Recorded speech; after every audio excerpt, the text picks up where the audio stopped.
diving into the editing tools available in the sequencer interface that allow you to edit animation sequences, perform keyframe animations on control rigs, and use the curve editor, as well as ultimately bake all of our edits down to a new animation sequence.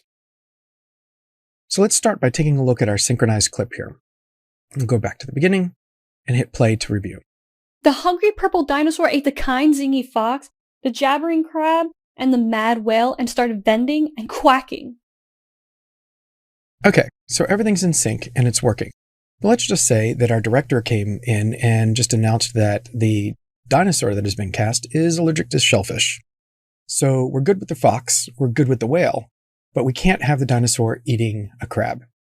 First of all, let's make sure that we know which portions of our audio clip correspond to our dialogue. So if we go here, I think we're talking about the fox. Kind zingy fox. All right, so we can go here and tap the M for mark key, and that's applied a mark right here on frame 138. If I move our playhead away from 138, we can see the letter A here. Going back here, I can right click and change the label of this. So let's just call this Fox. And then here we have our crab dialogue. So I'll tap M, right click, and rename that crab. And finally, right here, I'll go ahead and select this, right click, add a mark, right click, and change this to whale.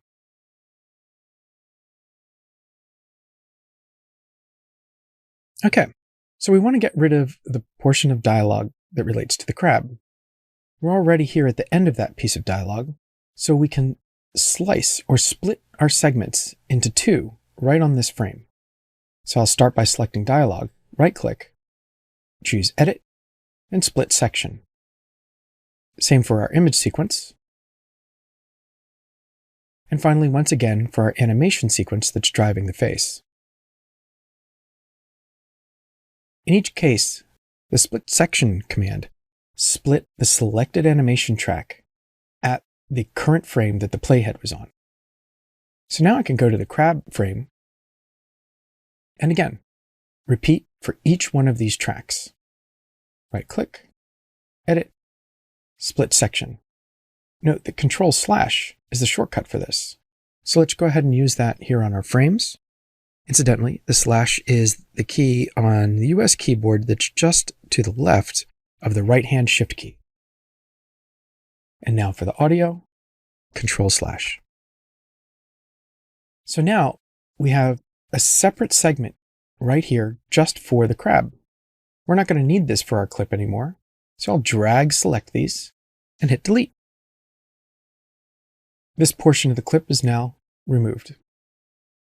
Now we can move our whale back over in place of where the crab was. What I'm going to do is use the square controls on the end of my horizontal scroll bar here to zoom into my timeline in this area where we need everything to come together. So I'll just click one of these squares, pull here, and click another square and pull here. So now I can drag my whale clip over so it touches where crab is. And same for our frames. And finally for our facial animation. I'm going to try and keep that all lined up on a single track. Notice that our marks stay put because they're tied to the sequencer timeline, not to the clips themselves. So I can go ahead and right click on this crab mark and delete this mark. I can click on our whale mark and drag that in to follow where all the other clips are. Okay, so we can audition this. We'll move the playhead back a little bit and listen to the dialogue and watch our video and animation. Fox and the mad whale and started bending. All right, so the audio sounds fine. Of course, our video is only being used for reference, so the fact that that jumps between the two clips, that's no problem. However, this is going to be our final performance, and we don't want that to pop from one clip to the next. We need that transition to be smooth. To make this possible, we'll zoom in just a little bit more, and we take the second section, go to the right edge, click, and drag to the left. And now this gives us some overlap, essentially a crossfade. We can do the same with our earlier clip, the left-hand clip, selecting that, grabbing its right edge, and dragging to the right. This gives us a crossfade. Let's take a look at this animation as we play back this time. I'll give it a little more runtime. Kind zingy fox and the mad whale and started bending and quacking. So we have a little bit of an issue here where our crossfade is actually stomping over some of the dialogue right here. So let's make sure we bring the end of this transition to before the dialogue for the whale.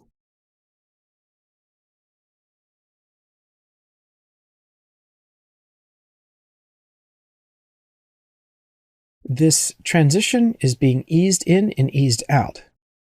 We can adjust the rate at which these fade into one another by right-clicking, choosing Options, and choosing from one of the other transition curves. I'm going to use Linear. With that selected, you can see that these transition clips are now linear, and there'll be a smooth linear transition. Let's try our playback once again. Kind zingy fox and the mad whale and started bending and quacking. Nice. So this is pretty good. We've probably done enough editing at this point that we should be saving another version of our sequence. So we'll just go over to the Tool button here for Actions, click on that, and choose Save As. This will let us save a copy of this scene. I'm going to just add a suffix of _TK02 for take 2 of this scene. Go ahead and hit Save. And now we have a whole new sequence asset for our edited sequence. I can just double check by going to the content browser and seeing we have the original scene 1 and scene 1 take 2. There's an asterisk here for scene 1, so it still has the edits that we've been working on. Let's make sure we remove those by right-clicking, choosing Asset Actions, and selecting Reload. We'll say yes to this dialog.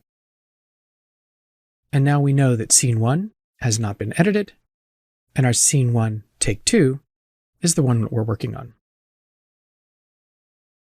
All right, so let's go back to Sequencer and look at ways that we can have more detailed editing control over our sequence. In particular, we might want to adjust the way the mouth moves for some of the dialogue here. Let's take a look.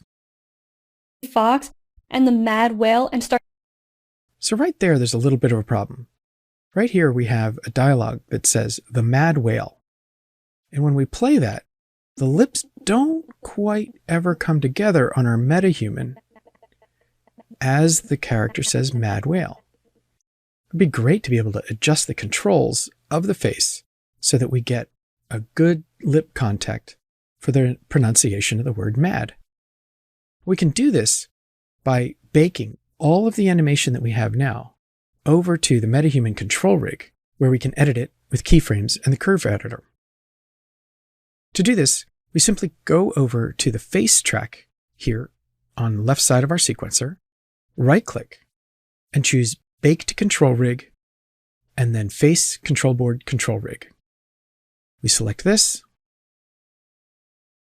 accept the defaults, and hit Create. Sequencer will copy all of the information that we've edited in the animation sequence and bake it to a set of keyframes on the MetaHuman Face Control Board Control Rig. So let's put this to use. At this point in our dialogue, our performer brings her lips together to say the word mad, but the MetaHuman's lips don't quite touch. So we can use keyframes on the control board track to bring those lips together. Now there's a set of controls called Lips Towards Teeth. You can see these here on the Tweakers panel. Lips Towards Teeth. We're going to use these controls for this adjustment. One of the reasons we're selecting this is that the Faceware performance capture doesn't edit these controls. So these controls have all 0 keyframes. Let's take a look. I'll go to the search tracks and type in toward. And here we can see that we have tracks for mouth, lips towards teeth, we're going to ignore the simple mouth towards, and there's down, up, and left and right. But instead, we're going to use lips towards teeth. Now, if these don't come automatically expanded, you can use the triangles here, simply clicking them to expand these. Let's move the playback head so we can find the moment when our performer brings her lips together. Looks like that's right about here, in my case, on frame 240. So I'm going to set a mark at this point, tapping the M key, and right-clicking and changing the label for this mark to the word mad. So now we know where the lips need to come together. As we scrub through the timeline, we can see that the values are always 0. So we're free to delete and set our own keyframes for these controls without disturbing any of the data that we captured through Faceware. So let's just select a number of these keyframes on either side of our mad mark and delete those existing keyframes. Next, we'll move to the position that we marked earlier. Let's take a look at our metahuman. Just use our mouse to move our view so that we can see both our metahuman and our performer. And let's adjust the values of the lips towards teeth curves to bring these lips together. Note that I have the auto key option turned on. If in your sequence timeline, this option is turned off, want to click this button here to activate it. Now, as I adjust the value of each of these controls, we can watch the metahuman lips as they come together and dial in the setting that we'd like. I'll just bring out these bottom lip here. This will be the bottom lip on the left side. Now they're touching, but let's bring the top lip down as well. Just a little bit. And there we go. Now we don't want this single keyframe to be taking over the entire clip, but we know that our zeros are already keyframed for all of the rest of our frames. So we can keep this as it is. And the mad whale.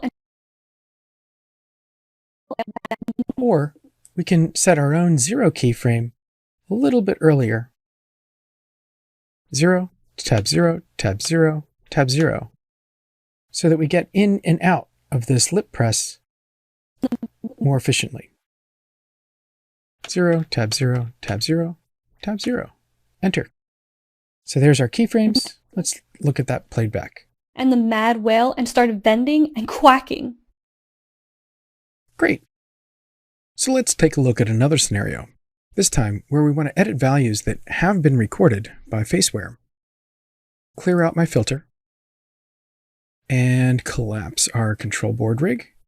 And let's scrub our way to the beginning of the clip.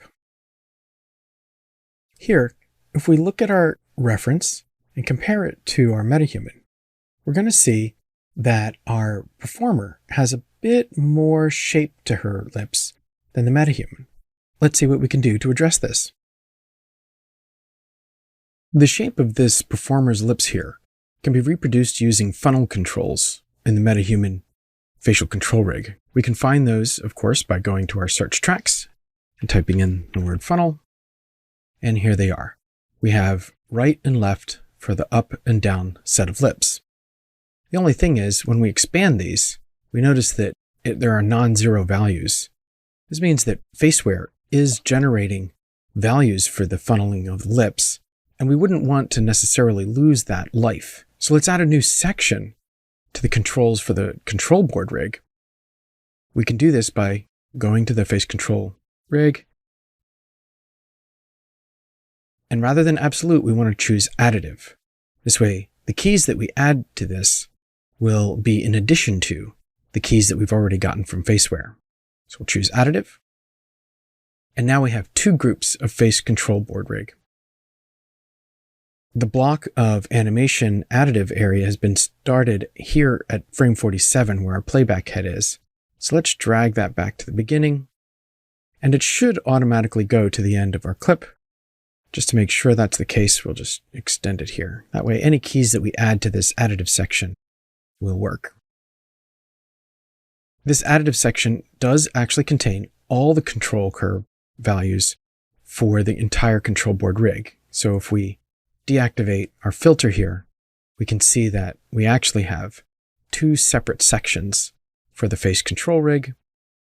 One is additive, and the other is all the data that we have from Faceware. All right, so let's go to those funnel controls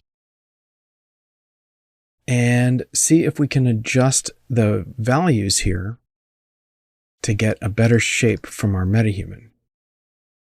So we'll keep an eye on our MetaHuman lips as we increase the value here. And now we start. Maybe not all the way up to 1. Try this just at 0.9. Now this is the upper right, so we'll do the same for the upper left. 0.9. That's clearly too much now that we have both sides. So let's ease that off. Let's try 0.6.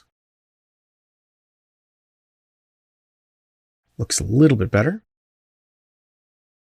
Lower lip we'll give a little bit. Let's try 0.4.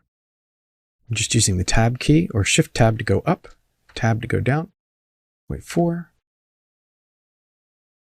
And our performer's lips are a little sticky on the edges. So let's add some stickiness to our lips to bring those edges a little closer together. Before I leave this, I want to go ahead and set some keyframes for this.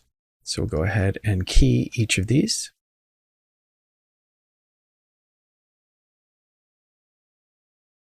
And we'll also set 0 keys before and after this so that we don't have this funneling happening throughout their entire animation.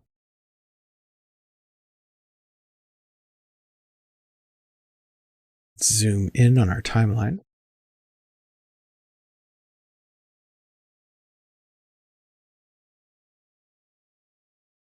So here our lips should be together. We'll set zeros. 0, tab 0, tab 0, tab 0. I can also drag select these keyframes. Click and drag, select all 4, Control C copy. I'll move my playhead to a few frames after where her mouth is open, and Control V paste. And so now they're back to 0. So for all the frames after this, we'll have no adjustments to funnel, and all the frames before this, there's no adjustments. But in between these two sets of 0 value frames, we'll be approaching this funneling right here. All right, let's take a look at the stickiness of our lips.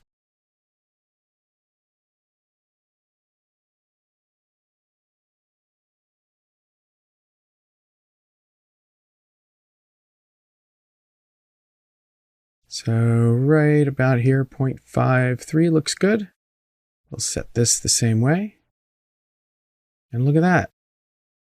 A much better pose for our MetaHuman. Again, we'll key here. Go a few frames earlier when her lips should be closed.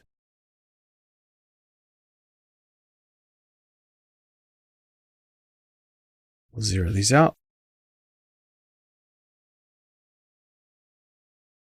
Drag, select, copy, Control C. Go a few frames after. And Control V paste so that we remove that stickiness to the lips. We might want to bring these 0 frames after a little bit closer. There we go. Okay. So this is another way that we can edit. As one final note, I just wanted to point out that the sequencer does have its own curve editor built into it. It's accessed by this last button on the sequencer's toolbar. In this case, let's take a look at the jaw motion that was recorded by Faceware and adjust it using the curve editor in sequencer so we can get these lips to come completely closed. So rather than sticky, I'll go ahead and search for jaw. And scroll up here and find our jaw control. There's an X and a Y value, and we can see that the Y value isn't quite 0 here, and it's leaving the lips open. Our performer's lips are closed. So let's just adjust this playback so we find where her lips start to open right there. So before this frame 45, we'd really like to keep the lips completely closed. Let's go into Curve Editor to adjust this. So I have the jaw curve selected, and I'll click here to activate the curve editor. Here we have the same curve editor interface that we had with animation sequences.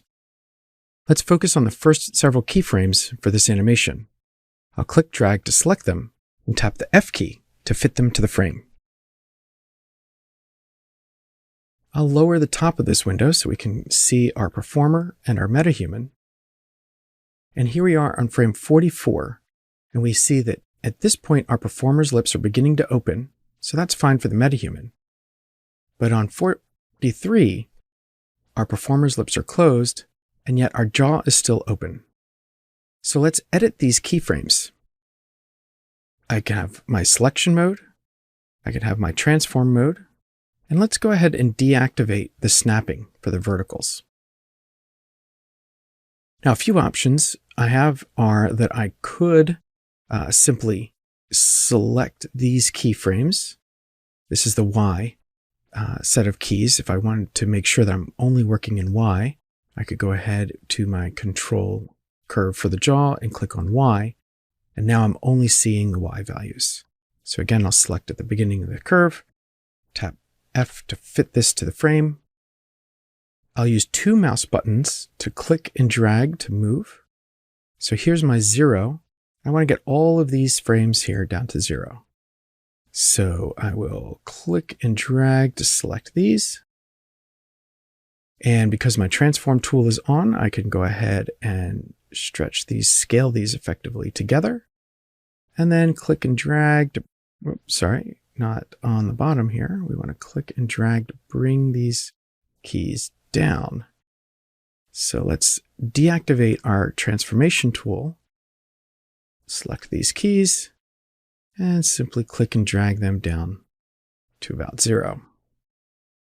So now our lips are closed, and then they open up smoothly. Maybe we smooth out this curve a little bit. So that's one approach. Another is I could simply delete all of these keyframes right here using the delete key. And to correct this, I can right-click on my first key and change it from being linear to be a user. And I'll do the same with my second key. So click, right-click, user. And now I can set tangents for these.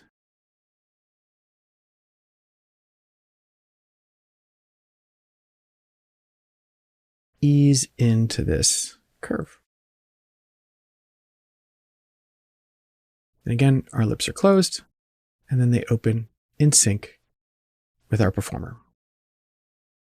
So this gives us full access to all the features of the curve editor, including the frequency filtering. Right here in Sequencer, where we can see our video playback along with our metahuman performance. With all of these edits in place, maybe it would be a good idea to bake all of the results down to a single animation sequence that we could reuse in other sequences or even migrate to other projects. To do that, we can exit from our curve editor. In our sequencer window, we find the face track, right-click, and choose Bake Animation Sequence. Here, we'll select our metahuman folder, Danielle, and animations as the destination for this new asset. And we'll give this a name. I'll call this HPD for Hungry Purple Dinosaur, underscore, edit, underscore, and maybe this is VO2 for version 2. We'll say OK, accept our defaults, and export to animation sequence. This gives us a new animation sequence that's available in our content browser. Here's that version 2. We can select that and Control S to save.